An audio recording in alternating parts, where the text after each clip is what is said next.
إن الله وملائكته يصلون على النبي يا أيها الذين آمنوا صلوا عليه وسلموا تسليما. نحمده ونستعينه ونستغفره ونعوذ بالله من شرور أنفسنا ومن سيئات أعمالنا من يهدي الله فلا مضل له ومن يضلل فلا هادي له وأشهد أن لا إله إلا الله وحده لا شريك له وأشهد أن محمدا عبده ورسوله يا أيها الذين آمنوا اتقوا الله حق تقاته ولا تموتن إلا وأنتم مسلمون يا أيها الناس اتقوا ربكم الذي خلقكم من نفس واحدة وخلق منها زوجها وبث منهما رجالا كثيرا ونساء واتقوا الله الذي تساءلون به والأرحام إن الله كان عليكم رقيبا يا أيها الذين آمنوا اتقوا الله وقولوا قولا سديدا يصلح لكم أعمالكم ويغفر لكم ذنوبكم ومن يطع الله ورسوله فقد فاز فوزا عظيما أما بعد فإن خير الحديث كتاب الله وخير الهدي هدي محمد صلى الله عليه وسلم وشر الأمور محدثاتها وكل محدثة بدعة وكل بدعة ضلالة وكل ضلالة في النار. تمام قسم کی تعریف و کبریائی و بڑائی اللہ وحدہ لا شریک لہ لائق و زیبا ہے، جو سارے کائنات کا خالق و مالک و مدبر. درود والصلاة والسلام ہو آخری نبی محمد رسول اللہ صلی اللہ علیہ وسلم پر. انسان کی زندگی بہت ہی تیزی کے ساتھ نکلتے جا رہی، وقت ایسے گزر رہا ہے کہ انسان ہوش میں آتے ہی وقت گزر جاتا ہے، اور یہ قیامت کی نشانیوں میں سے ہے کہ تیز تیز وقت گزرتے جائے گا. وقت ایسے تیز گزرے گا کہ انسان کو موقع بھی نہیں ملے گا کہ زندگی میں ہوش میں آئے، اس کی اصلی زندگی کے لیے وہ کام کرے، کوشش کرے. اور وہ انسان ایسا ہو جاتا ہے کہ بس ایک خواب کی طرح یہ دنیا جیتا ہے، ایک خواب کی طرح جس میں انسان کچھ بھی کر لیتا ہے، اس کی خواہشیں کے پیچھے بھاگتے رہتا ہے، گناہوں کے پیچھے بھاگتے رہتا ہے، اور جب قیامت کے دن اٹھے گا تو اصلی زندگی وہاں شروع ہوگی. اللہ تعالیٰ نے اسی لیے جو اصل زندگی ہے اس کے لیے کہا ہے حیوان. حیوان کہتے ہیں اصلی زندگی، دار الحیوان، جہاں پہ اصلی زندگی ہوگی، آخرت کی زندگی. اس دنیا میں کئی بار انسان جب گناہ کرتا ہے، ایک تو گناہ کرتے جاتا ہے، اس کے اوپر اس کا اور ایک مرحلہ ہے، اس پر بہانے بھی بنانے لگتا ہے، تو انسان ایک بہانے باز شخص بن جاتا ہے. ہر چیز کے لیے انسان بہانے بنانے لگتا ہے، چاہے وہ دنیا کا معاملہ ہو، چاہے وہ آخرت کا معاملہ ہو، بہانے کرتے رہتا ہے. کسی انسان سے پوچھئے، چاہے وہ آخرت کے معاملے میں کہ نماز کیوں نہیں پڑھتا، وہ بہانے کرتا ہے، میری نوکری ایسے ہی ہے، ہمارے سیٹ چھوڑتے نہیں، یا میرا دھندا ایسے ہی ہے، کاروبار اسی طرح سے ہے کہ مجھے وقت ہی نہیں ملتا، میں نماز کہاں سے پڑھوں. جب انسان کو کہا جاتا ہے کہ حلال کی کیوں نہیں کماتے، تو وہ کہتے ہیں کہ آج کا زمانہ کہاں سے حلال کما سکتے ہیں، آج کے زمانے میں جھوٹ کے بغیر کوئی بات ہو ہی نہیں سکتی. دن میں وہ 100 جھوٹ بولتا ہے اور اپنا کاروبار چلاتا ہے. جب انسان سے کہا جاتا ہے کہ جو ہے انسان اپنے اخلاق کو سدھارے، تو وہ کہتا ہے کہ سامنے والا کون سا اچھا ہے، سامنے والا میرے ساتھ کیسا اخلاق سے برتاؤ کر رہا ہے، کیسا اس کا بیہیویئر ہے، تو میں کیوں اپنے اچھے اخلاق کروں، سامنے والا جیسا رہیں گا میں ویسے رہوں. حالانکہ اچھے اخلاق کا معاملہ یہ نہیں ہے کہ سامنے والے جیسا رہو، رشتہ دار سامنے والے جیسے بھی ہوں، ہم کو رشتہ داری جوڑنا ہے، اپنے اچھے اخلاق بتانا ہے۔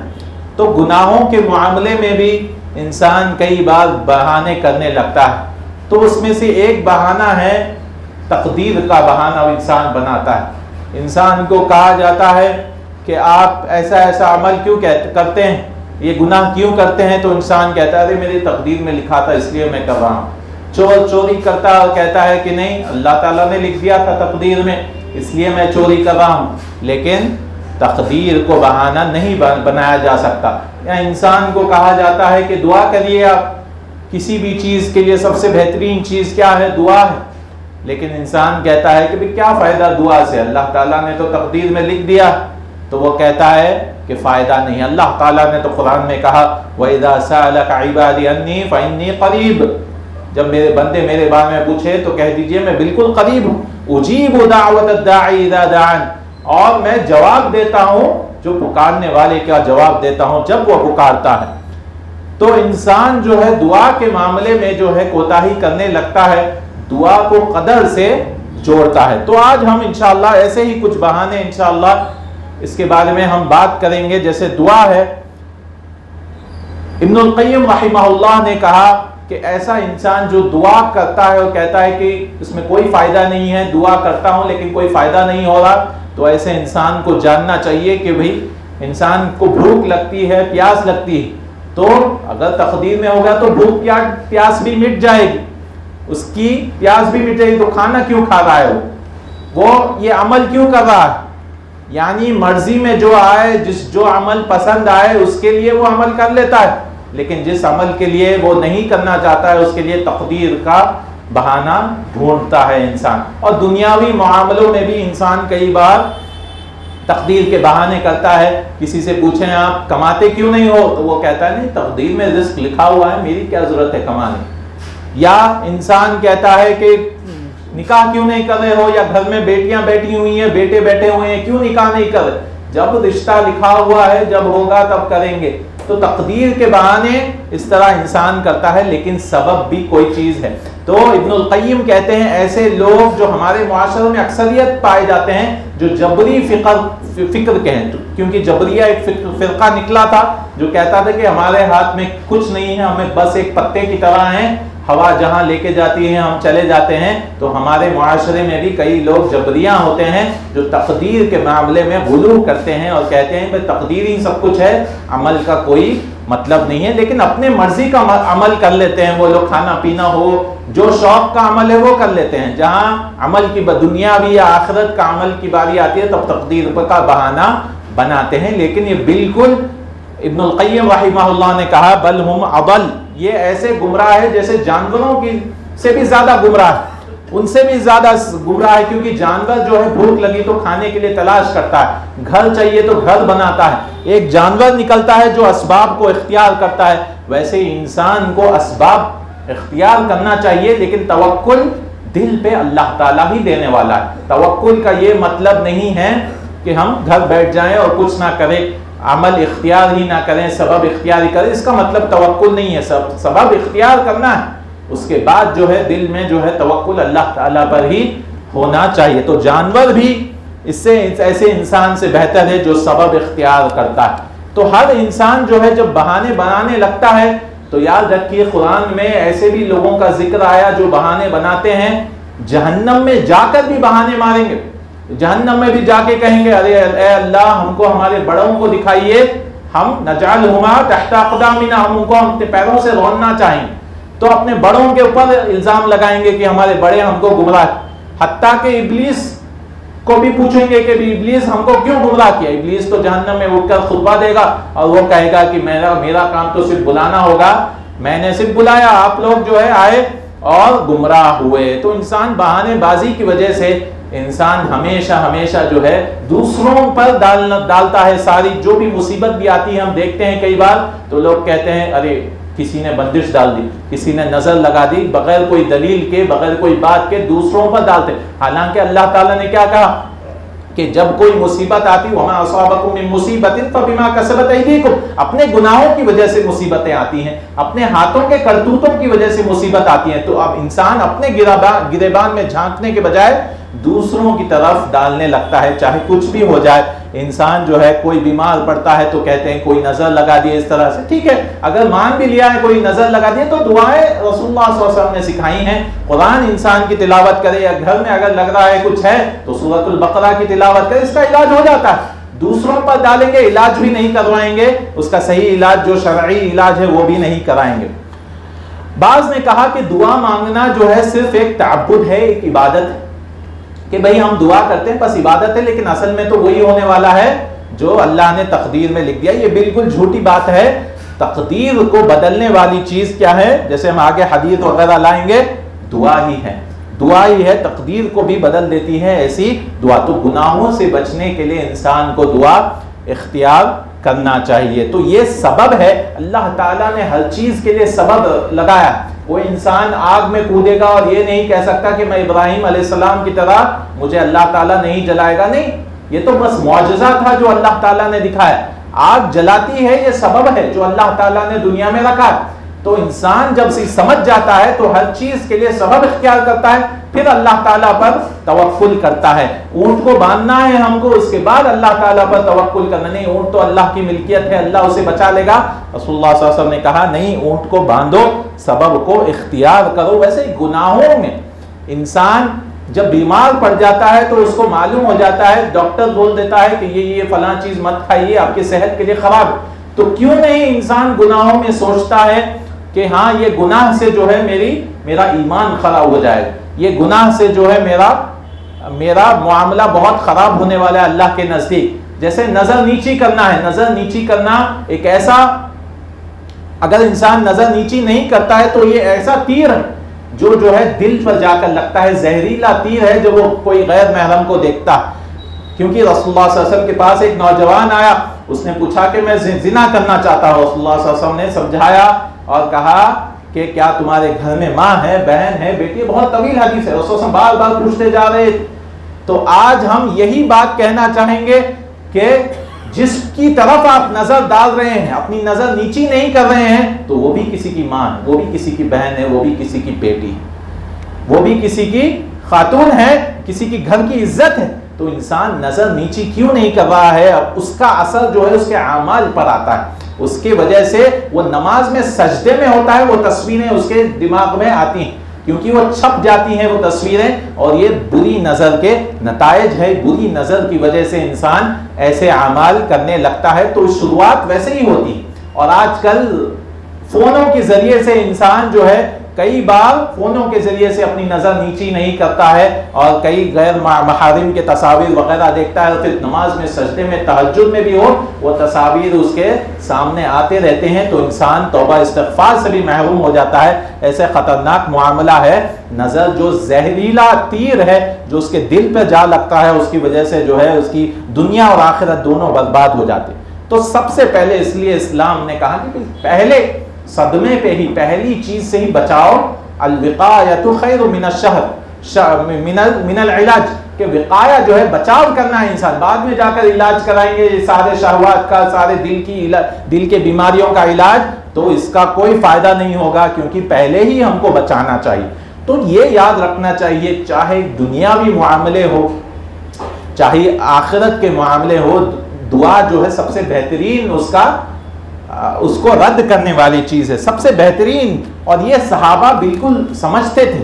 صحابہ کہتے تھے، جیسے عمر رضی اللہ عنہ کے بارے میں جب انہوں نے چٹھی لکھی تھی اور کہا کہ لستم تنصرون بکثرۃ، کہ آپ کے پاس اگر کثرت ہو اس کی وجہ سے آپ جنگ میں جیتیں گے نہیں.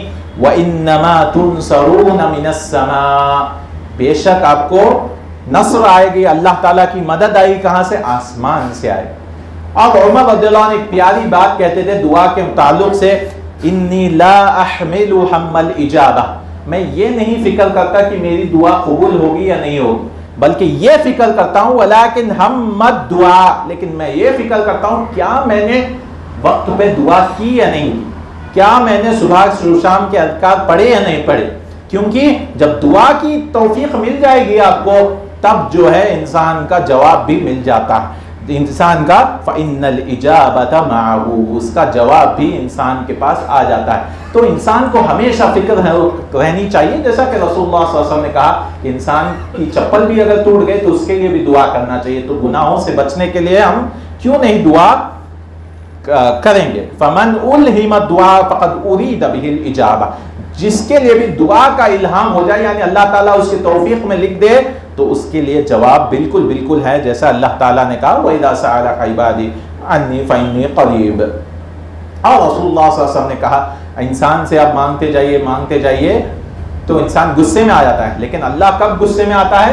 جب اس سے نہیں مانگا جاتا ہے۔ مَن لَمْ يَسْأَلِ اللَّهَ يَغْضَبْ عَلَيْهِ، جو بھی اللہ سے نہیں پوچھتا ہے تو اللہ تعالیٰ اس سے غصہ ہو جاتے ہیں۔ تو ہر چیز جو ہے اللہ کی رضامندی انسان کی فکر ہونی چاہیے۔ دنیا میں اتنے سارے افکار ہیں، اتنے سارے ٹینشن ہیں، لیکن اگر انسان کا سارے کے سارے ٹینشن ایک ہی ٹینشن ہو جائے، وہ ہے اللہ کو راضی کرنا۔ اللہ کو راضی کرنا، سارے ٹینشن پھیکے پڑ جاتے ہیں اس کے سامنے، سارے اس کے خواہشات وغیرہ پھیکے پڑ جاتے ہیں، تو اس کا ایک ہی ہموم ہو جاتا ہے، ہم ہو جاتا ہے، ٹینشن ہو جاتا ہے، فکر ہو جاتی ہے، وہ اللہ کو راضی کرنا اور اللہ کی ناراضگی سے بچنا۔ تو انسان کو ہمیشہ یہ سوچتے رہنا چاہیے کہ میں اللہ کو، آج میں نے ایسا کوئی عمل کیا ہے جس سے اللہ راضی ہو جائے، آج میں نے کوئی ایسا کام کیا ہے جس سے اللہ راضی ہو جائے، اور اس کو چاہیے کہ اپنے شیطان کو تھکائے۔ آپ بولیں گے اپنے شیطانوں کو کیسے تھکانا؟ رسول اللہ صلی اللہ علیہ وسلم نے کہا ان المؤمن لیدنی شیاطینہ، ایک مومن جو ہے اپنے شیطانوں کو ایسے تھکاتا ہے جیسے اونٹ کو آپ لوگ تھکاتے ہیں، ایک اونٹ کو جیسے تھکاتے ہیں ویسے اپنے شیطانوں کو تھکانا ہے۔ تو آج ہم شیطانوں کو کیسے تھکائیں گے؟ استغفار کرتے ہوئے، اللہ کے سامنے توبہ کرتے ہوئے۔ شیطان تھک جائے گا، ارے بھائی یہ بندہ سننے والا نہیں ہے، اللہ کا ذکر کرتے ہوئے، جیسا کہ ابن مسعود رضی اللہ عنہ نے کہا کہ ایک کافر انسان اور ایک فاجر انسان کا شیطان مومن انسان کے شیطان سے ملا۔ کافر انسان اور جو فاجر گنہگار شیطان تھا وہ موٹا تازہ تھا، اور جو مومن کا شیطان تھا وہ دبلا پتلا تھا۔ تو انہیں پوچھا وَيْحَكَ مَا لَكَ، کیا ہوا؟ آپ جو ہے ہلاک ہو گئے ہیں، برباد ہو گئے، اتنے دبلے سر کے ہو گئے، کیا ہوا مسئلہ؟ تو وہ بولنے لگا میں کیا کروں، میرا جو وہ بندہ ہے وہ مومن بندہ ہے، وہ جب گھر میں داخل ہوتا ہے وہ بسم اللہ اور سلام کر کے داخل ہوتا ہے، تو میرے لیے سونے کی جگہ نہیں، جب وہ کھانا کھاتا ہے تو میرے لیے کھانے کے لیے کچھ نہیں ہے، جب وہ پانی پیتا ہے جب وہ پانی کے لیے کچھ نہیں ہے، جب وہ بیت الخلاء جاتا ہے جب بھی اللہ کا نام لیتا ہے، ہر وقت اللہ کا نام لیتا ہے، میرے لیے کھانے کے لیے کچھ نہیں ہے، میرے لیے پینے کے لیے کچھ نہیں ہے۔ تو دوسرا موٹا شیطان بولتا ہے میرے تو مزے ہیں، میں تو اچھا سا رہتا ہوں کہ میں اچھا کھاتا ہوں، میرا بندہ کچھ نہیں بولتا، اللہ کا نام لیتا ہی نہیں، وہ گھر میں داخل ہوتا ہے ایسے ہی داخل ہو جاتا ہے، کھانا کھاتا ہے تو اللہ کا نام ذکر ہی نہیں آتا ہے، بیچ میں بھی یاد نہیں آتا ہے، اور پھر پیتا ہے تو اللہ کا ذکر ایک بار دل میں نہیں ہوتا ہے، تو میں اچھا خاصا موٹا ہو گیا۔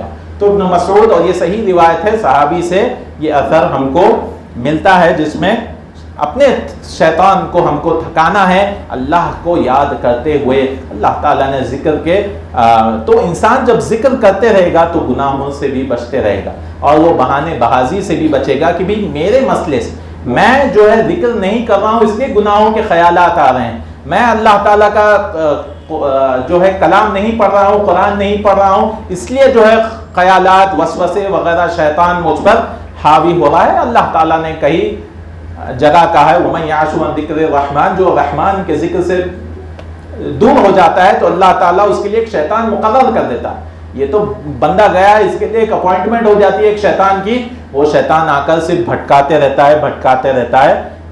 رہتا ہے۔ تو اللہ کی رضا انسان جب سوچتے رہتا ہے، اس کی ہی فکر کرتا ہے، تبھی جو ہے انسان جو ہے گناہوں سے بچ سکتا ہے، اور بہانے بھی انسان نہیں کرے گا، جیسا کہ رسول اللہ صلی اللہ علیہ وسلم نے فرمایا لا يرد القضاء الا الدعاء، قدر کو کوئی چیز بدلنے والی ہے وہ کیا ہے؟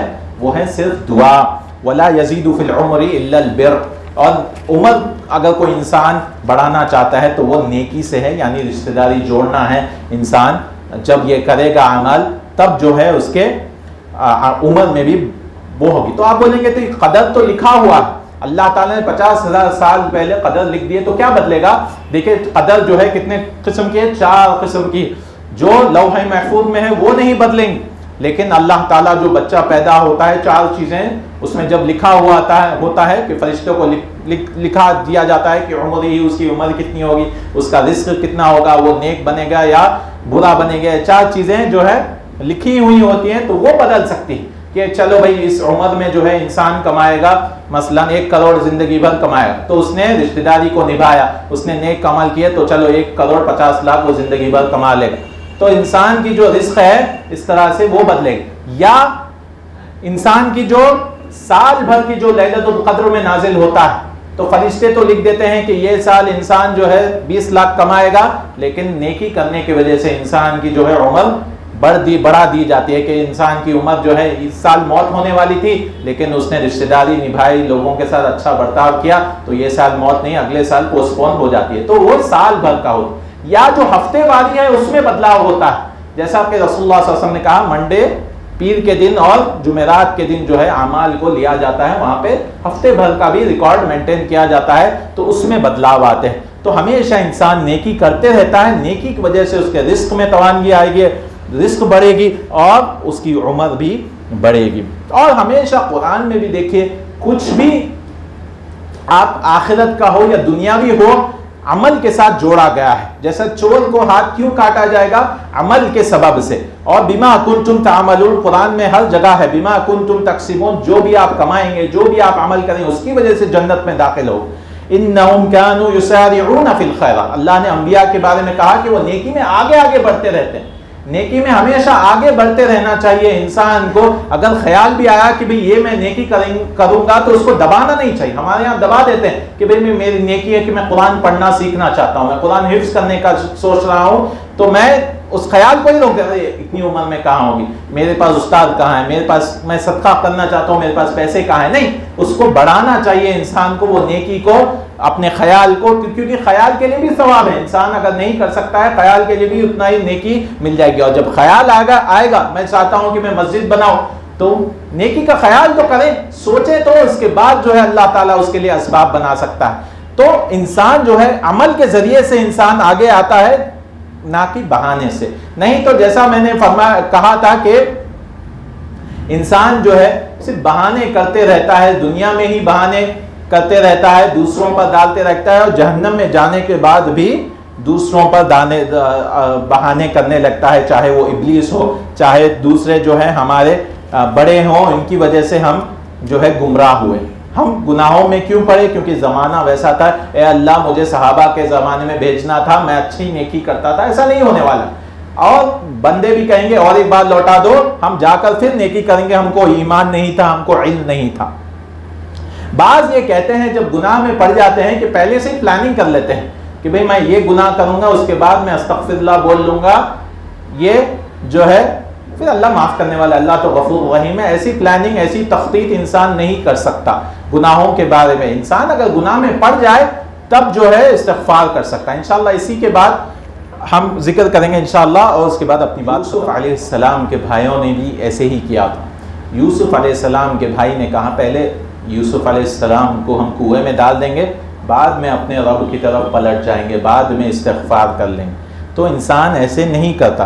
ابن القیم کہتے ہیں میرے پاس کئی عالم اور کئی فقیہ والے لوگ بھی آئے اور کہا کہ انی افعل ما افعل ثم اقول، میں جو بھی گناہ کرنا ہے پہلے کر لیتا ہوں، پھر اس کے بعد سبحان اللہ و بحمدہ 100 بار پڑھ لیتا ہوں. کیوں؟ کیونکہ رسول اللہ صلی اللہ علیہ وسلم نے کہا من قال فی یوم سبحان اللہ و بحمدہ 100 مرہ حطت خطایاہ ولو کانت مثل زبد البحر، کہ جو بھی سبحان اللہ، یہ حدیث صحیح ہے، جو بھی سبحان اللہ و بحمدہ اس دن میں 100 بار کہہ لیتا ہے تو اس کے گناہ معاف ہو جاتے ہیں، چاہے وہ سمندر کی جھاگ کی طرح.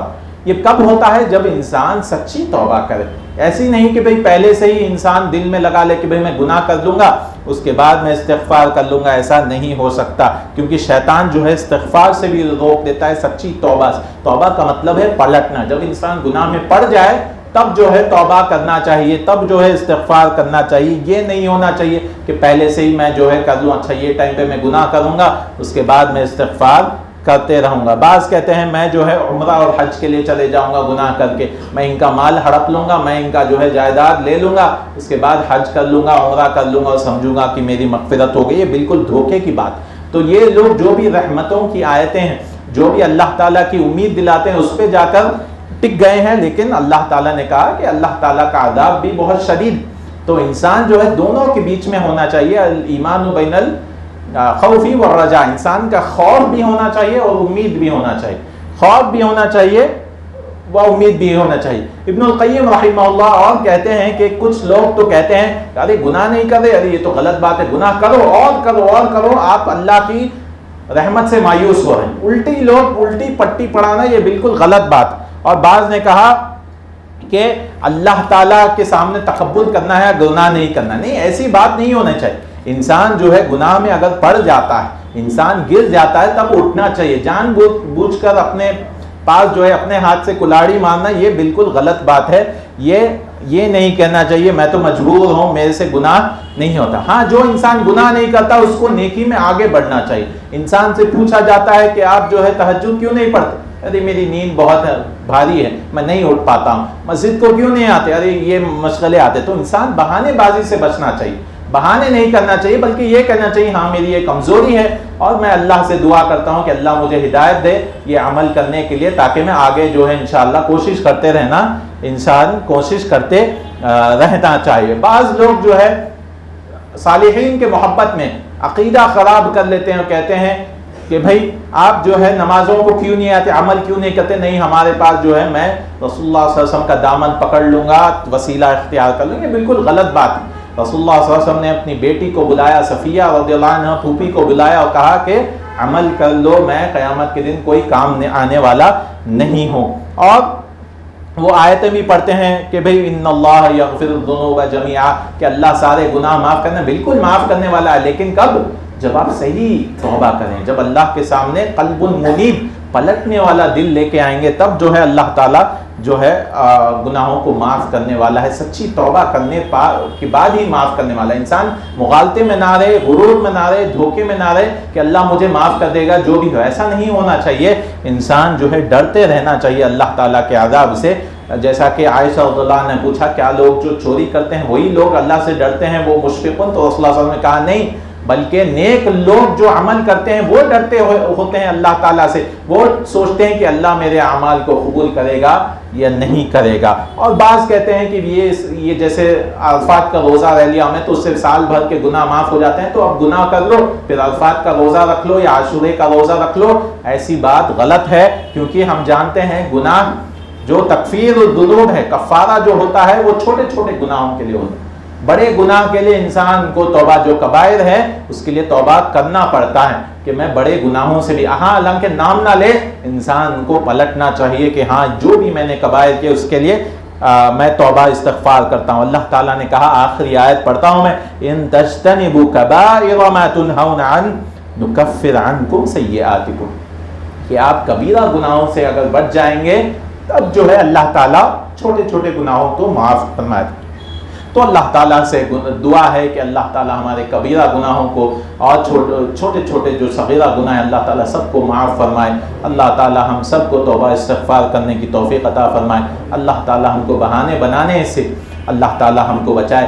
اللہ تعالیٰ ہم کو آدم علیہ السلام کی روش پر چلنے سے والا بنائے، نہ کہ ابلیس کے جو بہانے کرتا تھا. اللہ تعالیٰ ابلیس کے راستے پہ نہ چلائے جو ہمیشہ بہانے کر رہا تھا اور وہ ہمیشہ ہمیشہ جہنم کا مستحق ہو گیا. وأقول قولي هذا وأستغفر الله لي ولكم إن الله وملائكته يصلون على النبي يا أيها الذين آمنوا صلوا عليه وسلموا تسليما. اللهم صل على محمد وعلى آل محمد كما صليت على إبراهيم وعلى آل إبراهيم إنك حميد مجيد. وقيل